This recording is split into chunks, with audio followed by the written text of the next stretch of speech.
সংগ্রামী সাথী বন্ধুগণ, জাতীয় উলামা মাসায়েখ আইম্মা পরিষদ সোনাইমুড়ি থানা শাখার উদ্যোগে আয়োজিত আজকের এই মানববন্ধন আমরা সকলে অবগত আছি।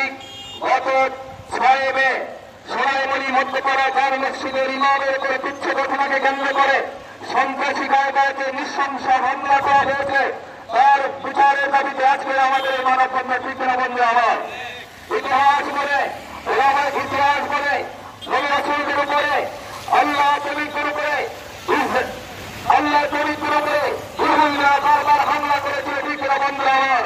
কিন্তু দুঃখ করে তাদের বিষয়ে আজকে সেই ইহুদিবাদের চরিত্র আজকে আমাদের মুসলমানদের মধ্যে দেখা যায়। ঠিক না বন্ধু আমার?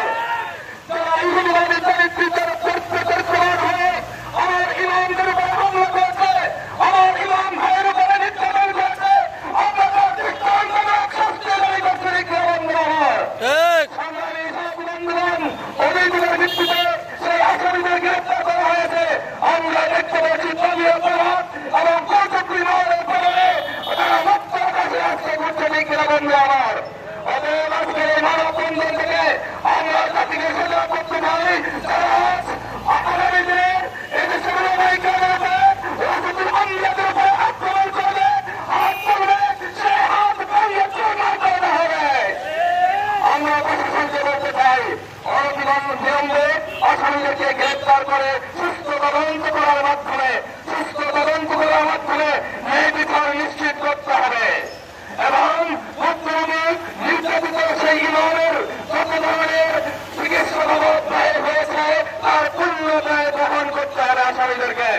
এবং যারা উলামায়ে-কেরামের উপরে নির্যাতন করে, যারা উলামায়ে-কেরামদেরকে পছন্দ করে না, যারা প্রকৃত অর্থে ইসলামকে পছন্দ করে না। ঠিক না বন্ধু আমার? অতএব তাদেরকে মসজিদ কমিটি এবং সামাজিক সমস্ত দায়িত্ব থেকে অযোগ্য ঘোষণা করতে হবে এবং আগামী দিনে মসজিদের ইমাম নিয়োগের ক্ষেত্রে আমরা আশা করি ইসলামী উলামায়ে-কেরামের সাথে পরামর্শ করে মসজিদের ইমাম নিয়োগ দিতে হবে। নয়তো যারা মসজিদের ইমামের উপরে আলেমার উপরে নির্ভর করবে, সেই সকল মসজিদের ইমাম নিয়োগটা বন্ধ করে দেওয়া হবে।